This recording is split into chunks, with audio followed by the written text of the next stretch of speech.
चलो भाई, तो let's start with the second lecture. So second lecture में हम स्टार्ट करते हैं graph between applied force and friction. तो ये है क्या, लेट्स सी। ये ऐसा है कि एक ब्लॉक है मान लो, और ये इनिशियली स्टैटिक है, और आप इस पर एक फोर्स अप्लाई करते हो और यहाँ पर रोकने के लिए फ्रिक्शन लग जाता है। तो बात है कि फोर्स कितना होगा, फ्रिक्शन कितना होगा, इस पर एक ग्राफ है। तो लेट्स सी होगा क्या कि मैं यहाँ पर कुछ वैल्यूज़ लिख रहा हूँ, फोर्स और फ्रिक्शन। जैसे मान लो फोर्स बहुत कम है, मान लो 10 न्यूटन है, तो फ्रिक्शन 10 भी लगेगा। तो मैं इसको मैग्नीट्यूड वाइज 10 लिख रहा हूँ, एक्चुअली पीछे लगेगा, क्योंकि होता है कि जैसे कि थोड़ा सा फोर्स लगाओगे बॉडी चलेगी नहीं। मान लो और फोर्स लगा दिया, बॉडी और नहीं चली, तो नहीं चली इसका मतलब 20 और 20 है, 30 पे भी बॉडी नहीं चली, 30 30। मान लो 40 पे बॉडी नहीं चली, 40 40, 50 से बॉडी नहीं चली, 50 50। अब ऐसा तो है नहीं बॉडी कभी चले ना, बॉडी कभी तो चलेगी। मान लो यहाँ तक बॉडी नहीं चली, तो अगर यहाँ तक बॉडी नहीं चलती है तो ये सारा फ्रिक्शन स्टैटिक, इसको हम एफ एस से दिखाते हैं, ठीक है, सही है। अब ये वो मैक्सिमम फ्रिक्शन है जहाँ तक बॉडी नहीं चलेगी, तो ये अगर वो मैक्सिमम फ्रिक्शन जहाँ तक बॉडी नहीं चलती, तो हम इसको बोल देते हैं लिमिटिंग फ्रिक्शन, एफ एल। तो ये सारा स्टैटिक है, लिमिटिंग है। अब ये बॉडी मैक्सिमम इतनी रुकावट दे सकती है, अगर आपने इससे थोड़ा सा भी ज़्यादा फोर्स कर दिया है ना, मान लो 50.00, तो बॉडी चल जाएगी। जैसी बॉडी चलेगी उससे फ्रिक्शन आ जाएगा काइनेटिक, ठीक है। अब आपने 60 लगा दिया, 70 लगा दिया, फ़र्क नहीं पड़ता, बॉडी हर केस में चलेगी, उस पर काइनेटिक। अब आप ये सोचोगे कि सर ये 50 था, फिर आपने 45 कैसे कर दिया। एक्चुअली क्या होता है कि एक्सपेरिमेंटली ऐसा देखा गया है कि जब बॉडी नहीं चलती जब तक, तो उससे फ्रिक्शन जो होता है वो स्टैटिक होता है। स्टैटिक की मैक्सिमम वैल्यू क्या होती है, लिमिटिंग होती है, मैं आपको पहले बता चुका हूँ, ठीक है ना, आई होप। तो जब तक वो रुका पड़ा है स्टैटिक, स्टैटिक की मैक्सिमम वैल्यू लिमिटिंग, उसके बाद काइनेटिक। तुम लोग ये बोलोगे कि सर ये 50 तक स्टैटिक गया, फिर काइनेटिक एकदम से कम कैसे हो गया, ठीक है। अब समझना इस बात को आराम से, है ना। देखो आप समझ के देखना, सपोज एक चीज़ रुकी पड़ी है ना, तो रुकी चीज़ को चलाना मुश्किल होता है। जैसे कि मान लो सपोज आप सोच के देखना, मान लो कि ये एक भारी सा बक्सा है और एक आदमी इसको धक्का लगा रहा है, लगाया धक्का, चल नहीं रहा चल नहीं रहा चल नहीं रहा, एकदम से चल गया, ठीक है। जब ये चल गया,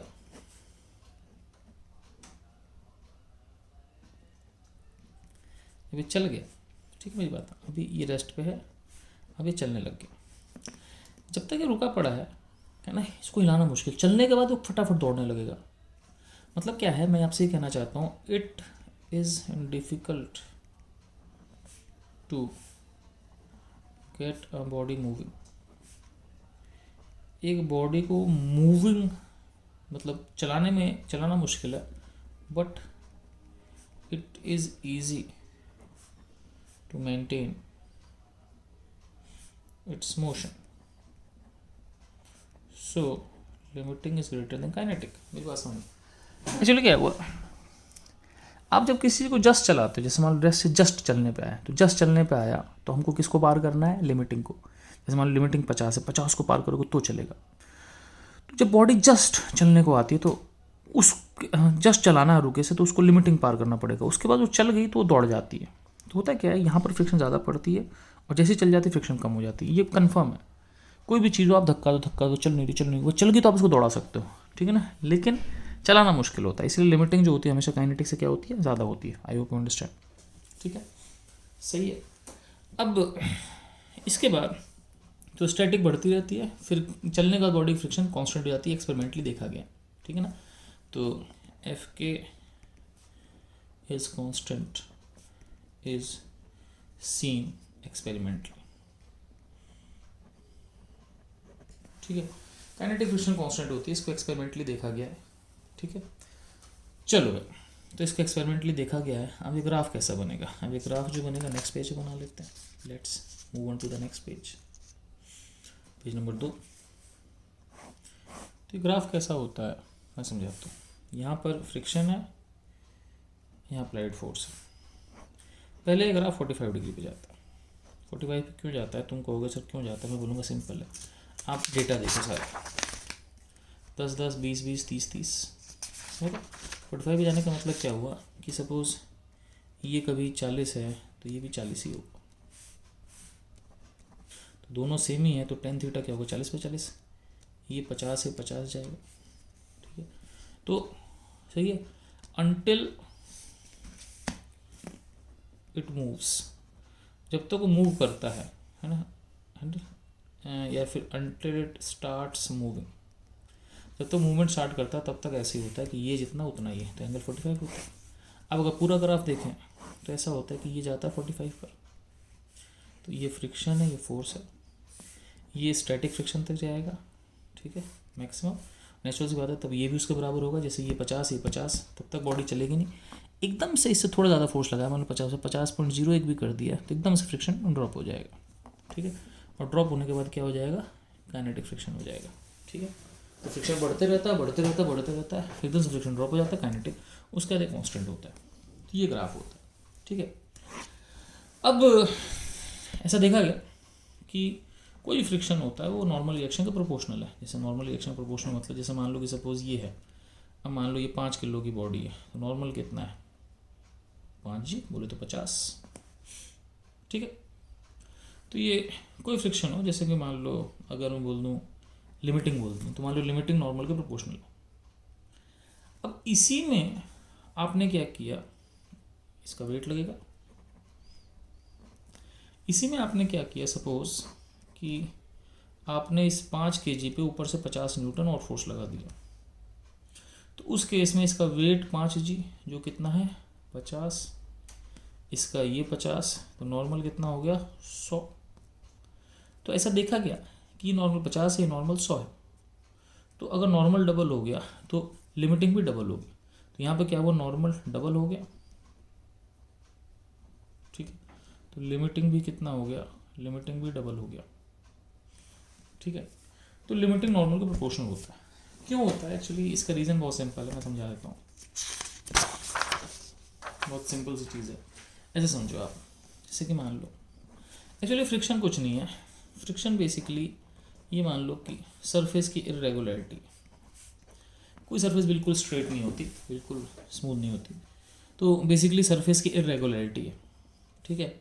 अब क्या होता है कि जैसे कि मान लो बेसिकली सरफेस के जो उबड़ खाबड़ से होते हैं एक दूसरे में फंस गए होता है, अभी इसके अंदर फंस गया। अब मान लो कि कोई बॉडी है, अब देखो जितना नॉर्मल बढ़ा हो गया, मान लो उसको दबा दो, तो बेसिकली क्या हुआ कि आप जितना नॉर्मल बढ़ रहा है वो सरफेस उतनी चिपकी पड़ी है, तो मोर नॉर्मल मोर इंटरलॉकिंग ऑफ उबड़ खाबड़, ये जो उबड़ खाबड़ से इनकी इंटरलॉकिंग ज़्यादा हो जाती है, सो मोर फ्रिक्शन। तो जितनी इंटरलॉकिंग ज़्यादा होगी उतनी फ्रिक्शन ज़्यादा हो जाएगी, तो इस केस में जितना आप दबा दो इसको, जितना नॉर्मल ज़्यादा कर दो उतना ज़्यादा हो जाता है। तो लिमिटिंग अगर नॉर्मल का प्रोपोर्शनल है तो यहाँ पे कांस्टेंट आता है, इस कांस्टेंट को बोलते हैं म्यू एस को बोलते हैं आपके पास कोफिशिएंट ऑफ स्टैटिक फ्रिक्शन। अब तुम बोलोगे सर आप बात कर रहे हो स्टैटिक फ्रिक्शन और दे रहे वैल्यू लिमिटिंग की, देखो यार स्टैटिक की कोई वैल्यू नहीं होती, लिमिटिंग की वैल्यू होती है। मतलब लिमिटिंग 50 है तो स्टैटिक फ्रिक्शन 0 से 50 कुछ भी हो सकता है, ठीक है। Static is from 0 to limiting, ठीक है। तो स्टैटिक जो होता है वो 0 से लिमिटिंग के बीच में होता है, ठीक है। तो म्यू कोएफिशिएंट स्टैटिक फ्रिक्शन होता है इसका, है ना। तो हम वैल्यू लिमिटिंग की निकालते हैं, जैसे मेरी बात समझ, जैसे मान लो बॉडी की लिमिटिंग 50 है, तो 50 पर नहीं चल रही तो 40 पर भी नहीं चलेगी, नहीं 30 पर भी नहीं चलेगी, 20 पर। तो स्टैटिक तो 0 से 50 कुछ भी हो सकता है, लिमिटिंग कुछ नहीं होती, स्टैटिक की मैक्सिमम वैल्यू होती है। वैल्यू लिमिटिंग की डिफाइन होती है, स्टैटिक की डिफाइन नहीं होती। स्टैटिक 0 से लिमिटिंग कुछ भी हो सकता है। इसी तरीके से काइनेटिक भी नॉर्मल के प्रोपोर्शनल होता है, यहाँ भी कांस्टेंट आएगा, और ये कांस्टेंट जो होता है वो म्यू के होता है। म्यू को हम बोलते हैं, सिंपल सी बात है, क्या बोलते होंगे, कोएफिशिएंट ऑफ काइनेटिक फ्रिक्शन, ठीक है, सही। अब मुझे पता है लिमिटिंग काइनेटिक से बड़ा होता है, लिमिटिंग क्या होता है म्यू एस एन, काइनेटिक क्या होता है म्यू के एन से एन कट के, इसका अंदर म्यू एस म्यू के से बड़ा होता है। तो लिमिटिंग काइनेटिक से बड़ा, म्यू एस म्यू के से बड़ा। ऑल दो, अब यहाँ पे देखना एक चीज़ ध्यान रखना, ऑल दो generally 1 mu is given, generally सवाल में केवल एक म्यू दिया होता है। सो इन दैट केस म्यू बराबर म्यू एस बराबर म्यू के इज कंसिडर्ड। अब क्वेश्चन में जनरली क्या होता है, म्यू की एक ही वैल्यू दी होती है, बस mu, coefficient of friction is equal to mu. तो उस केस में हम कुछ नहीं कर सकते, उस केस में मजबूरी है, उस केस में म्यू म्यू एस म्यू के तीनों एक ही मानना पड़ता है, आपकी मजबूरी, ठीक है ना। तो अगर एक ही म्यू हो, if only mu is given, अगर केवल म्यू दे रखा है तो लिमिटिंग काइनेटिक दोनों म्यू हो जाएंगे। क्यों? म्यू एस म्यू के सेम हो गया। हालांकि गलत है मुझे पता है, ऑल्दो रॉन्ग, लेकिन ऐसा ही होता है। मैक्सिमम सवालों में यही चलता है कि आपको म्यू की एक ही वैल्यू दे रखी होती है, अगर म्यू की एक ही वैल्यू है तो वही म्यू एस है, वही म्यू के है, ठीक है, कोई दिक्कत। चलो अब बात करते हैं, मान लो आपसे कोई बोले कि क्या स्टैटिक फ्रिक्शन काइनेटिक फ्रिक्शन से बड़ा होता है, आपका आंसर क्या होगा? बताओ बताओ बताओ बताओ, क्या आंसर होगा? नो। पूछो क्यों? एक्चुअली लिमिटिंग है ना, एक्चुअली लिमिटिंग काइनेटिक से बड़ा होता है। जैसे कि मान लो सपोज ये 50 है, ये 45 है। अब स्टैटिक तो 0 से लिमिटिंग होता है ना, मतलब 0 से 50। तो स्टैटिक जब तक 0 से 45 है तो काइनेटिक से छोटा है, और 45 से 50 तो काइनेटिक से बड़ा है, ठीक है ना। तो ये सही नहीं है, मतलब हम ये बोल सकते हैं कि नॉट ऑलवेज ट्रू, कभी कभार ठीक भी है लेकिन हमेशा सही नहीं हो सकता, ठीक है। ये स्टेटमेंट हमेशा सही होती है, ठीक है। अब हम चलते हैं आगे। अब बात करते हैं म्यू डिपेंड किस पे करता है, ठीक है। ध्यान रखना, mu depends on both surfaces of contact. जैसे कि मान लो आप एक चप्पल पहन के किसी फर्श पे चल रहे हो। अब सोचो एक बाथरूम का फर्श है, उस पर एक चप्पल नहीं फिसलती, एक चप्पल फिसल जाती। तो एक्चुअली बाथरूम का के फर्श का कोई म्यू नहीं होगा, म्यू जो होगा वो चप्पल और बाथरूम दोनों का होगा। समझ में बात है भाई? देखो भाई, जैसे मान लो, समझना मैं आपसे क्या कह रहा हूँ कि ये कोई बाथरूम है, इसमें एक आदमी है और इसने कोई चप्पल पहन रखी, मैं चप्पल नहीं बना रहा। अब मान लो ये आदमी 70 किलो का है, तो नॉर्मल तो 70 जी हो गया, 700। अब फ्रिक्शन जो है वो म्यू एन होती है, जो भी हो, लिमिटिंग काइनेटिक मेरे को फ़र्क नहीं पड़ता, वो म्यू एन होती है। तो फ्रिक्शन बेसिकली म्यू को प्रोपोर्शनल, क्योंकि एन तो हमने कांस्टेंट कर दिया। क्यों? क्योंकि इंसान पर डिपेंड कर रहा है, ठीक है भाई। अब ध्यान रखना, अगर चप्पल अच्छी होगी तो म्यू अच्छा होगा, फ्रिक्शन ज़्यादा होगा तो म्यू ज़्यादा तो फ्रिक्शन ज़्यादा, चप्पल खराब तो म्यू कम फ्रिक्शन कम। अब म्यू केवल फर्श पर डिपेंड कर रही है, म्यू डिपेंड्स ऑन चप्पल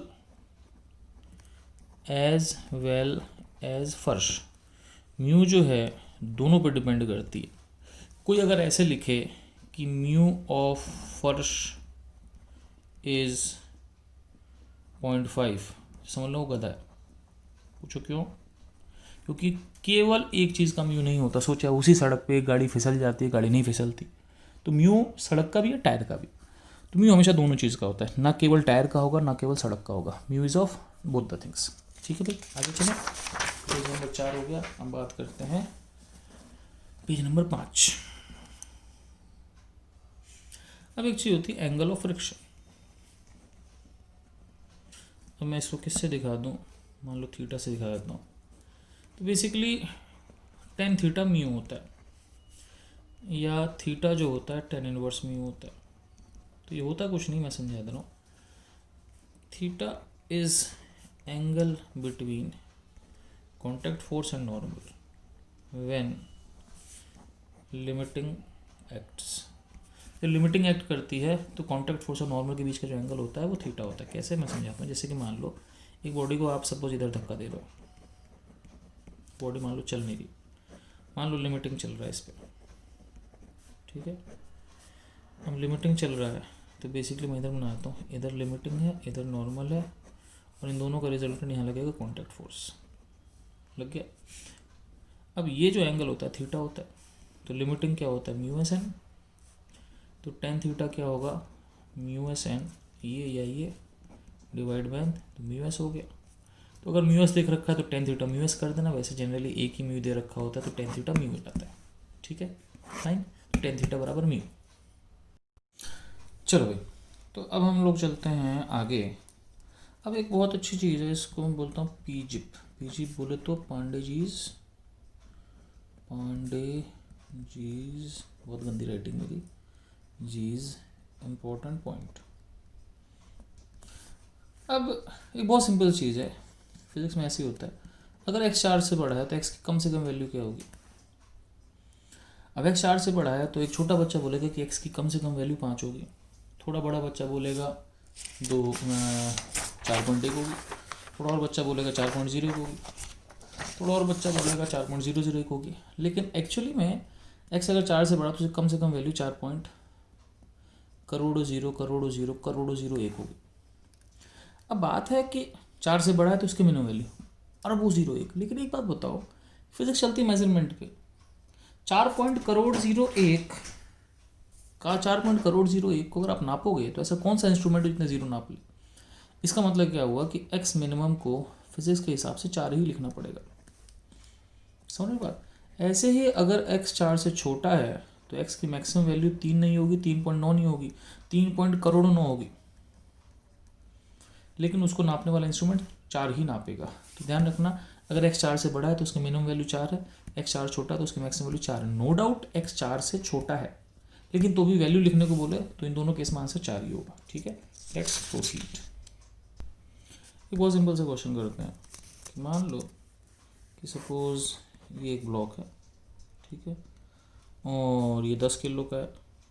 मैं जनरली सभी क्वेश्चन में म्यू को 0.5 ले लेता हूँ। यहाँ पर एक फोर्स है। क्वेश्चन ये है कि फ्रिक्शन और एक्सेलरेशन बताओ। अगर फोर्स 40 है, 60 है, चलो 50 ही कर देते हैं, और तीसरा F100 है। ठीक है, कोई सवाल आए, सबसे पहले क्या करते हैं, सबसे पहले लिमिटिंग और काइनेटिक निकालते हैं। म्यू की एक ही वैल्यू है तो लिमिटिंग काइनेटिक दोनों म्यू एन होंगे। म्यू 0.5 है, नॉर्मल इस केस में 10 g होगा, दोनों कितने हो जाएंगे 500। ठीक है, गलती कर रहा हूँ 50। अब देखो, ठीक है, अब हम देखते हैं फोर्स। तो मैंने एक टर्म डिफाइन की है, पुलिंग फोर्स। पुलिंग फोर्स जो होता है वो खींचने वाला फोर्स होता है, is force parallel to surface.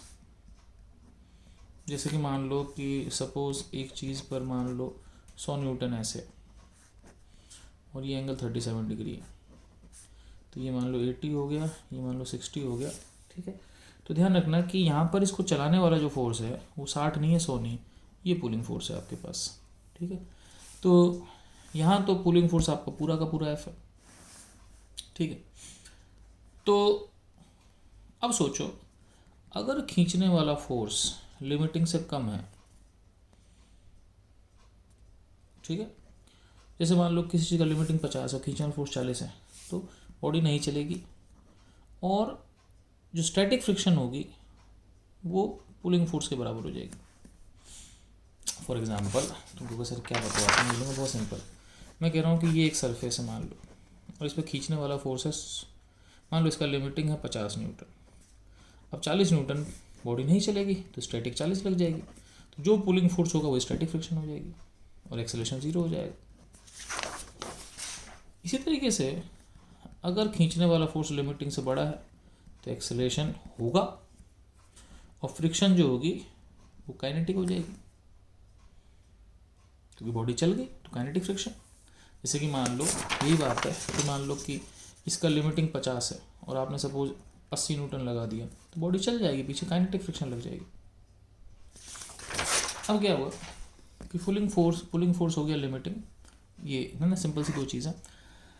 अब एक केस देखते हैं, आपके पास जो फोर्स है वो 40 दे रखा है, तो वही 40 जो है आपके पास पुलिंग फोर्स है, 40 50 100 याद रखना, अगले पेज पे यही काम आएंगे ना। अब फोर्स आपके पास 40 है, अब ये जो 40 है ये पुलिंग फोर्स है, और लिमिटिंग कितना आपके पास, लिमिटिंग आपके पास है 50 निकाला तुमने, लिमिटिंग 50 ध्यान रखना, काइनेटिक 50 क्योंकि म्यू की एक ही वैल्यू है।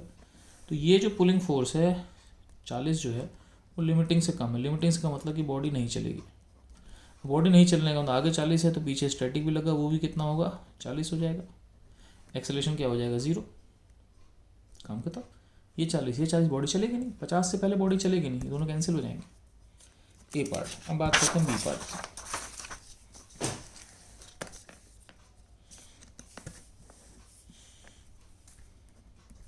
ठीक है, बी पार्ट क्या कह रहा है बच्चों? बी पार्ट ऐसा है कि आपके पास जो पुलिंग फोर्स है वो है 50। ध्यान रखना ये एग्जैक्टली लिमिटिंग के बराबर। ध्यान रखना लिमिटिंग, बॉडी लिमिटिंग लगा सकती है, तो लिमिटिंग पे भी बॉडी नहीं चलेगी, ठीक है ना। इस केस में एक्सेलरेशन 0 होगी, लिमिटिंग से बड़ा होगा तो बॉडी चलेगी। तो मैं इसमें थोड़ा मॉडिफिकेशन कर देता हूँ। अगर पुलिंग फोर्स लिमिटिंग के बराबर ये बड़ा है तो पुलिंग फोर्स स्टैटिक के बराबर होगा, लिमिटिंग भी स्टैटिक ही। तो ये इस केस में स्टैटिक फ्रिक्शन स्टैटिक ही होगी, फिसल नहीं है ना इसमें, तब तक नहीं फिसल रही स्टैटिक है, तो दोनों बराबर हो गए। सी पार्ट क्या कर दिया आपने फोर्स लगा दिया, पुलिंग फोर्स यहाँ पे 100 है।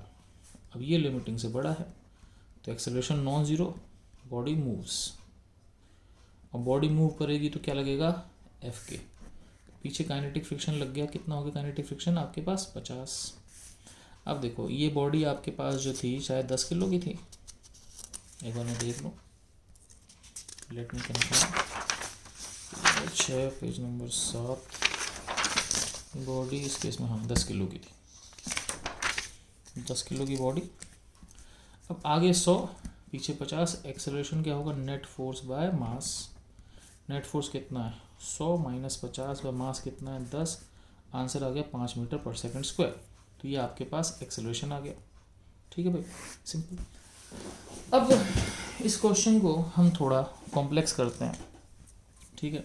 कॉम्प्लेक्स ऐसे करते हैं कि एक बॉडी ले लेते हैं 5 किलो की, इस पर फोर्स लगा देते हैं ऐसे किसी एंगल 37 डिग्री पर।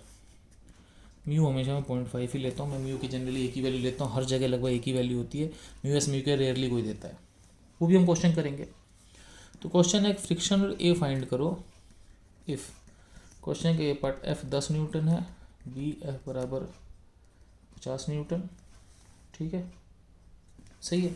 तो लेट्स सी कैसे कर सकते हैं। तो ये क्वेश्चन है, चलो भाई पेज नंबर 8, पेज नंबर 8 पे चलते हैं, एक मिनट होल्ड करो। अब एक एक केस को आराम से डील कर दें। एक केस, तो एक केस में क्या है 10 न्यूटन है, ये 37 डिग्री है, 10 के दो कॉम्पोनेंट हैं, 10 cos 37 8 और 10 sin 37 6। मैं न्यूटन नहीं लिख रहा, मतलब लिख दिया तो कोई नहीं, क्योंकि नॉर्मल भी n से दिखाते हैं, वैसे कई जगह नॉर्मल को r से दिखाते हैं, रिएक्शन नॉर्मल रिएक्शन में r दिखाते हैं। इधर 8 इधर 6, ऊपर एक नॉर्मल, नीचे 5 किलो की बॉडी है, वेट 5g आ गया। अब देखो ऊपर नीचे तो जाएगी नहीं बॉडी, ऊपर नीचे का फोर्स इक्वेट करते हैं, n+6 बराबर 50, ऊपर n+6 नीचे 50, n बराबर कितना हो गया 44 हो गया। अब पहले n निकला, अब लिमिटिंग काइनेटिक दोनों क्या होंगे सेम ही होंगे, म्यू कितना है 0.4 0.5, n इतना आपके पास हो गया, लिमिटिंग काइनेटिक 21। अब ध्यान रखना यहाँ जो पुलिंग फोर्स है ना 10 है ना 6 है, क्या है 8 है, तो यहाँ पर क्या हो बच्चों आपके पास जो पुलिंग फोर्स है वो कितना हो गया 8, और लिमिटिंग कितना है 21, ये लिमिटिंग से छोटा है तो बॉडी नहीं चलेगी, तो बॉडी नहीं चलेगी तो पीछे फ्रिक्शन लग जाएगा 8, ठीक है, पीछे फ्रिक्शन 8 ही लग जाएगा, ठीक है, क्योंकि बॉडी को चलना ही नहीं, बॉडी तब चलती जब ये फोर्स 21 से बड़ा होता। चलो भाई दूसरा पार्ट बी पार्ट में क्या है, सेम ऐसा क्वेश्चन था लेकिन यहाँ पर 50 न्यूटन था, ये 37 डिग्री था, दो कंपोनेंट होंगे 50 cos 37 40, 50 sin 37 30, नॉर्मल mg, जितना फोर्स ऊपर उतना फोर्स नीचे, ऊपर हो गया n+30, नीचे हो गया 50, n कितना हो गया 20। लिमिटिंग काइनेटिक झटपट निकाल लो, म्यू कितना है 0.5, n कितना है 20, लिमिटिंग काइनेटिक हो गया 10। अब ध्यान रखना यहाँ जो पुलिंग फोर्स है वो कितना है 40 है, ठीक है। चलो भाई अगले पेज पे चलते हैं, पेज नंबर 9।